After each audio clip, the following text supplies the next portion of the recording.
ಯಾವಾಗಲೂ ಶತ್ರುಗಳ ತಲೆ ತೆಗಿಬೇಕಂತೇನಿಲ್ಲ. ಜಸ್ಟ್ ಅವರನ್ನು ನಮ್ಮ ತಲೆಯಿಂದ ತೆಗೆದುಹಾಕಿದ್ರೆ ಅಷ್ಟೇ ಸಾಕು. ಅವ್ರನ್ನೇನು ಡಸ್ಟ್ಬಿನ್ಗೆ ಹಾಕ್ಬಿಡಿ ಅಷ್ಟೇ. Just be happy. Welcome back to my channel. ಎಲ್ಲರೂ ಹೇಗಿದ್ದೀರಾ? ಇವತ್ತಿನ ವಿಡಿಯೋ ತುಂಬ ಇಂಟ್ರೆಸ್ಟಿಂಗ್ ಆಗಿರುತ್ತೆ, ಅದಕ್ಕೋಸ್ಕರ ಸ್ಕಿಪ್ ಮಾಡದೆ ಕೊನೆವರೆಗೂ ನೋಡಿ. ಹಾಗಾದರೆ ನಿಮಗೆ ಕಂಪ್ಲೀಟ್ ಅರ್ಥ ಆಗೋದು. ಯಾರು ಫಸ್ಟ್ ಟೈಮ್ ನೋಡ್ತಿದ್ದೀರಾ ಅವರೆಲ್ಲ ಸಬ್ಸ್ಕ್ರೈಬ್ ಮಾಡ್ಕೊಳ್ಳಿ, ಪಕ್ಕದಲ್ಲಿರುವ ಬೆಲ್ ಐಕನ್ನ ಪ್ರೆಸ್ ಮಾಡಿ. ವಿಡಿಯೋ ಇಷ್ಟದ ದಯವಿಟ್ಟು ಒಂದು ಲೈಕ್ ಕೊಡಿ. ಪವಿತ್ರ ಕಾಲ ಅಂತಂದ್ರೆ ಶ್ರಾವಣ ಮಾಸ, ಅದರಲ್ಲೂ ವಿಶೇಷವಾಗಿ ವರಮಹಾಲಕ್ಷ್ಮಿ ಹಬ್ಬದ ದಿನ ಎಲ್ಲೆಲ್ಲೂ ಲಕ್ಷ್ಮೀ ದೇವಿಯ ಆರಾಧನೆ ಶ್ರದ್ಧೆ ಭಕ್ತಿಯಿಂದ ನಡೆಯುತ್ತೆ. ಆದ್ರೆ ಈ ಹಬ್ಬಕ್ಕೆ ಮುಂಚೆ ಮಾಡುವ ಕೆಲಸವೇನು ಅಂತಂದ್ರೆ ಮನೆಯ ಕ್ಲೀನಿಂಗ್. ಏಕೆಂದ್ರೆ ಮನೆಯ ಶುದ್ಧತೆ ಮನೆ ದೇವತೆಗಳನ್ನ ಆಕರ್ಷಿಸುವ ಮೊದಲ ಹೆಜ್ಜೆ. ಮನೆ ಚೆನ್ನಾಗಿರ್ಬೇಕು, ಶುಚಿಯಾಗಿರ್ಬೇಕು, ಧೂಳ ಏನು ಇರಬಾರ್ದು, ಕೊಳಕು ದುರ್ಗಂಧ ಎಲ್ಲವನ್ನ ತೊಳೆಯಬೇಕು. ಇದು ಶಾಸ್ತ್ರದ ಮಾತು.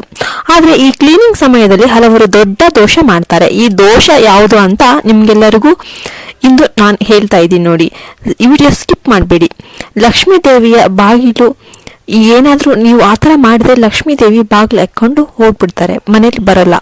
ಹಬ್ಬದ ದಿನ ದರಿದ್ರ ಪ್ರವೇಶ ಮಾಡುತ್ತೆ. ಇದು ತಂತ್ರದ ಮಾತಲ್ಲ, ಶಾಸ್ತ್ರದ ಮಾತು. ಇದು ನಂಬಲೇಬೇಕು. ಇದು ಅನುಭವದ ಮಾತುಗಳು. ಯಾವ ವಸ್ತು ಹೊರ ಆಗ್ಬಾರ್ದು ಅಂತಂದ್ರೆ ಅದು ಹಳೆಯ ಮತ್ತು ಧೂಳಿನಲ್ಲಿ ಮುಚ್ಚಿಕೊಂಡಿರುವ ಪುಟ್ಟ ವಸ್ತುಗಳು. ಇವು ನಿಮ್ಗೆ ಉಪಯೋಗ ಆಗುತ್ತಿಲ್ಲ ಅಂತ ಇವೆಲ್ಲ ಸೇರಿ ಹೊರಗಡೆ ಹಾಕ್ತೀರಾ. ಅದು ಯಾವಾಗಾದ್ರೂ ಸತ್ತಿದ್ರೆ ಅಂತ ವ್ಯಕ್ತಿಗೆ ಸೇರಿದ ವಸ್ತು ಇದ್ರೆ, ದೇವರ ಫೋಟೋ ಹಾಗಿದ್ರೆ ಕೂಡ ಅದು ಶುದ್ಧವಾಗಿಲ್ಲ ಅಂತ ಹೊರ ಹಾಕಿದ್ರೆ ಅದು ದೋಷ ಆಗುತ್ತೆ. ಶಾಸ್ತ್ರದ ಪ್ರಕಾರ ದೇವರ ಫೋಟೋ ಒಡೆದಿರ್ಬೇಕು. ಧೂಳಿನಿಂದ ಮುಚ್ಚಿಕೊಂಡಿದ್ರು ಕೂಡ ಅದನ್ನ ಸ್ವಚ್ಛ ಮಾಡಿ ಪುನಃ ದೇವಾಲಯದಲ್ಲೇ ಇಡಬೇಕು. ಹೊರ ಹಾಕಿದ್ರೆ ಶಾಪ ಬರಬಹುದು. ಇನ್ನೊಂದು ಪ್ರಮುಖವಾದ ಸಂಗತಿ ಅಂತಂದ್ರೆ ಹಬ್ಬದ ದಿನಗಳಲ್ಲಿಯೇ ನೀವು ಉಪಯೋಗಿಸುತ್ತಾ ಬಂದ ಒಂದು ದೇವರ ಅಲಂಕಾರದ ವಸ್ತು ಹಳೆಯದಾಗಿದೆ ಅಂತ ತ್ಯಜಿಸಿದ್ರೆ ಅದರಿಂದ ಲಕ್ಷ್ಮೀ ದೋಷ ಬರುತ್ತೆ. ಹಲವರು ದೇವರಿಗೆ ಹಾಕಿದ ಹೂವು ಹಬ್ಬದ ನಂತರ ತಕ್ಷಣವೇ ಚಾಪೆಯೊಂದಿಗೆ ಹಾಕಿ ಬಿಡ್ತಾರೆ. ಈ ಚಾಪೆಯಲ್ಲಿ ದುರ್ಗಂಧವಿರುವ ಹೂಗಳು ಕೂಡ ಸೇರಿಕೊಂಡಿರುವ ಕಾರಣ ಆ ಕಂಪನ ದೇವರ ಆವರಣಕ್ಕೆ ಹಾನಿಯಾಗಬಹುದಲ್ವಾ? ಬದಲಿಗೆ ದೇವರಿಗೆ ಅರ್ಪಿಸಿದ ಹೂವನ್ನು ಶುದ್ಧವಾದ ಒಂದು ಮರದ ಕೆಂಡದಲ್ಲಿ ಹಾಕುವುದು ಅಥವಾ ತುಳಸಿ ಗಿಡದ ಬುಡದಲ್ಲಿ ಇಡುವುದು ಶ್ರೇಷ್ಠ. ಹೀಗಂತ ಶಾಸ್ತ್ರ ಹೇಳುತ್ತೆ.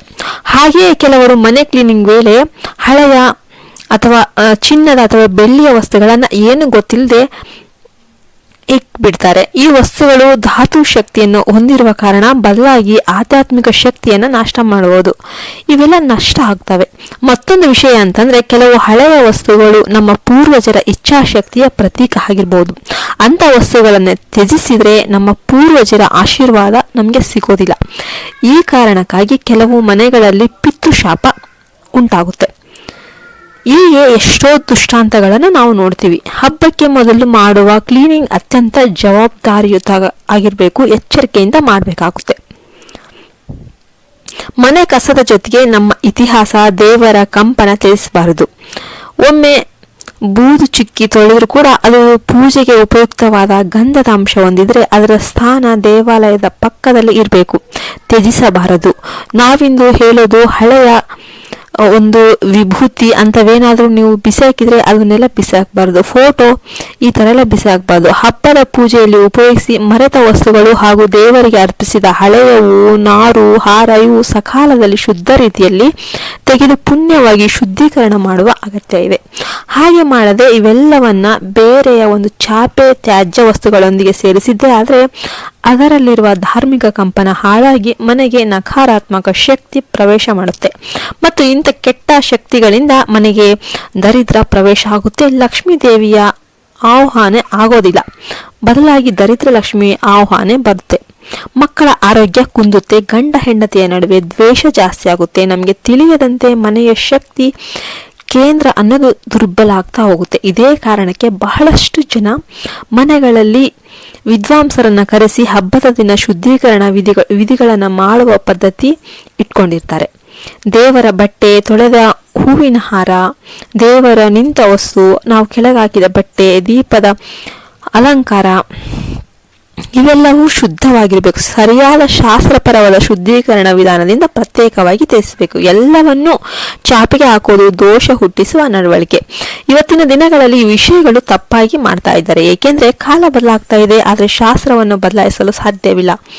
ಶಾಸ್ತ್ರ ಶಾಶ್ವತ ವಸ್ತು ಅನ್ನೋ ಒಂದು ಕಥೆ ಇದೇನಂದ್ರೆ ಒಬ್ಬನು ಮನೆ ಕ್ಲೀನ್ ಮಾಡ್ತಾ ದೇವರ ಒಂದು ಪುಟ್ಟ ಫೋಟೋವನ್ನ ಹೊರ ಹಾಕಿ ಪ್ಲಾಸ್ಟಿಕ್ ಕಾಸದ ಜೊತೆಗೆ ಹೊರಗೆ ಹಾಕ್ಬಿಡ್ತಾನೆ. ಸಂಜೆ ವೇಳೆಗೆ ಆತನ ಮನೆಗೆ ದೇವರ ಪ್ರತಿಷ್ಠಾಪನೆಗೆ ಬಂದ ಸ್ವಾಮೀಜಿ ಒಬ್ರು ಆ ವಿಷಯವನ್ನ ನೋಡಿ ಆಶ್ಚರ್ಯದಿಂದ ಕೇಳಿದ್ರು.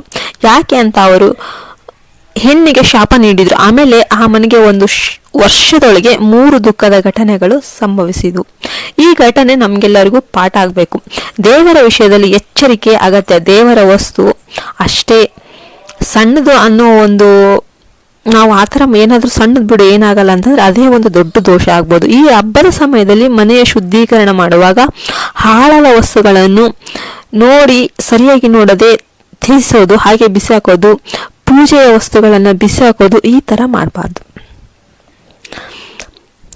ಆ ಶಕ್ತಿಯ ಬಗ್ಗೆ ಪೂರ್ವ ಸ್ಮರಣೆ ಮಾಡಿ ಶುದ್ಧ ವಿಧಾನದಿಂದ ಶಾಂತಿಯುತವಾಗಿ ಬಿಸಾಕಬೇಕು. ನೀರಲ್ಲಿ ಹಾಕಬಹುದು, ಇಲ್ಲವಾದರೆ ದೇವಸ್ಥಾನದಲ್ಲಿ ಇಡ್ಬೋದು. ಹಬ್ಬದ ಸಮಯದಲ್ಲಿ ನಮ್ಮ ಮನೆಯ ಹಿತಕರ ಶಕ್ತಿಗಳನ್ನ ನಾವು ತಾವೇ ಕಳೆದುಕೊಳ್ತೇವೆ. ಇದರಿಂದ ಬರೋದು ನಷ್ಟ, ದುಃಖ, ಬಡತನ, ದರಿದ್ರತೆ. ಅಂತಹ ಕಾರಣಕ್ಕಾಗಿ ಈ ಎಚ್ಚರಿಕೆಯ ಒಂದು ಮಾತನ್ನ ನೀವು ಆಲಿಸಲೇಬೇಕು. ಮಹಾಲಕ್ಷ್ಮಿಯನ್ನ ಆಹ್ವಾನ ಮಾಡಬೇಕು. ಮನೆಗೆ ಒಳ್ಳೆಯ ಅಲಂಕಾರ ಮಾಡುವುದಕ್ಕಿಂತಲೂ ಒಳಿತು ಏನಂದ್ರೆ ಮನಸ್ಸಿನ ಶುದ್ಧತೆ, ಶ್ರದ್ಧೆ, ಭಕ್ತಿ ಮತ್ತು ಮನೆಯ ಪವಿತ್ರ ಶಕ್ತಿಗಳ ನಿರ್ವಹಣೆ. ಇವೇ ನಿಜವಾದ ಹಬ್ಬದ ಪೂರ್ವ ಸಿದ್ಧತೆ. ಈ ವಿಡಿಯೋ ನಿಮಗೆ ಇಷ್ಟ ಆಯಿತು, ಉಪಯುಕ್ತ ಆಯಿತು ಅಂತ ಅನಿಸಿದ್ರೆ ನಿಮ್ಮ ಮನೆಗೆ ಶ್ರೇಯಸ್ಸು, ನಿಮ್ಮ ಮನೆಗೆ ಶಾಂತಿ, ನೀವು ಮಾಡಿದ ಯಾವುದೇ ತಪ್ಪುಗಳು ಕ್ಷಮೆಗೆ ಪಾತ್ರವಾಗಲಿ ಅಂತ ನಾನು ದೇವರಲ್ಲಿ ಬೇಡ್ಕೊತೀನಿ. ಈ ಹಬ್ಬ ನಿಮಗೆ ಎಲ್ಲ ರೀತಿಯ ಐಶ್ವರ್ಯ ನೀಡಲಿ ಅಂತ ಆ ದೇವರಲ್ಲಿ ನಾನು ಕೇಳ್ತೇನೆ. ಈ ಸತ್ಯದ ಸಂದೇಶವನ್ನ ನಿಮ್ಮ ಫ್ರೆಂಡ್ಸ್ ಅಂಡ್ ಫ್ಯಾಮಿಲಿ ಜೊತೆ ಶೇರ್ ಮಾಡಿ. ಎಲ್ಲರೂ ಜೈ ಮಹಾಲಕ್ಷ್ಮಿ ಅಂತ ಕಮೆಂಟ್ ಮಾಡಿ. ಜೈ ಹಿಂದ್, ಜೈ ಭಾರತ್ ಮಾತೆ. ಶ್ರೀ ಕಾಳಿಕಾ ದುರ್ಗಾ ಜ್ಯೋತಿಷ್ಯ ಪೀಠಂ ಪ್ರಧಾನ ತಾಂತ್ರಿಕ್ ಮಂಜುನಾಥ್ ಭಟ್. ನಿಮ್ಮ ಸಮಸ್ಯೆಗಳಾದ ಪ್ರೀತಿ ಪ್ರೇಮ ವಿಚಾರ, ಇಷ್ಟಪಟ್ಟವರು ನಿಮ್ಮಂತಾಗಲು, ಸ್ತ್ರೀ ಪುರುಷ ವಶೀಕರಣ, ಪುರುಷ ವಶೀಕರಣ, ಮಾಟ ಮಂತ್ರ, ವಾಮಾಚಾರ, ಗಂಡ ಹೆಂಡತಿ ಕಿರಿಕಿರಿ, ಗಂಡನ ಪರಸ್ತ್ರೀ ಸಹವಾಸ ಬಿಡಿಸಲು, ಮದುವೆಯಲ್ಲಿ ತೊಂದರೆ, ಸಂತಾನದಲ್ಲಿ ತೊಂದರೆ, ಅತ್ತೆ ಸೊಸೆ ಜಗಳ, ಅಣ್ಣ ತಮ್ಮಂದಿರ ಕಲಹ, ಡೈವೋರ್ಸ್ ಪ್ರಾಬ್ಲಮ್, ಕೋರ್ಟು ಕಚೇರಿ ವಿಚಾರ, ಇನ್ನು ನಿಮ್ಮ ಯಾವುದೇ ಸಮಸ್ಯೆಗಳಿದ್ದರೂ ಚಿಂತಿಸಬೇಡಿ. ಕೇರಳ, ಕೊಳ್ಳೇಗಾಲ ಹಾಗೂ ಕೋಲ್ಕತ್ತಾ ಕಾಳಿಯ ವಿಶಿಷ್ಟ ಪೂಜಾ ಶಕ್ತಿಗಳ ಮೂಲಕ 100ರಷ್ಟು ಪರಿಹಾರ ಮತ್ತು ಉತ್ತಮ ಮಾರ್ಗದರ್ಶನ ನೀಡುತ್ತಾರೆ. ಹಿಂದೆ ಕರೆ ಮಾಡಿ 9591362444